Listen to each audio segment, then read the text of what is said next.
America అధ్యక్షుడు Donald Trump అనంత పనిచేశారు. Tariff war షురూ చేశారు. ఒకేసారి 3 దేశాలపై సుంకాలు విధించి చెలకిచ్చారు.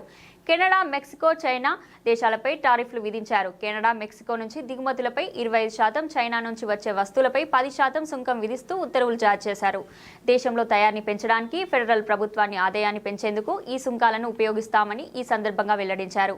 మెక్సికో, కెనడా దిగుమతులపై 20%, కెనడియన్ ఎనర్జీపై 10%, చైనాపై 10% అదనపు సుంకాన్ని అమలు చేస్తున్నామని చెప్పారు.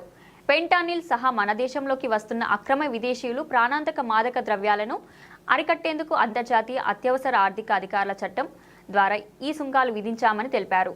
అమెరికన్లను రక్షించాల్సిన అవసరం ఉన్నదని, అందరికీ భద్రతను నిర్ధారించడం అధ్యక్షుడిగా తన కర్తవ్యమని వెల్లడించారు. సరిహద్దు వెంబడి సంక్షోభం తగ్గే వరకు సుంకాలు అమలు చేస్తామని తెలిపారు. కాగా ఈ సుంకాలు మంగళవారం అర్ధరాత్రి నుంచి అమల్లోకి రానున్నాయి.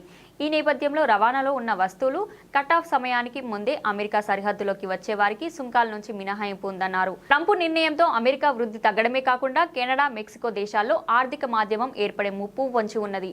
అదేవిధంగా ఉత్తర అమెరికాపై ప్రభావం చూపనుంది.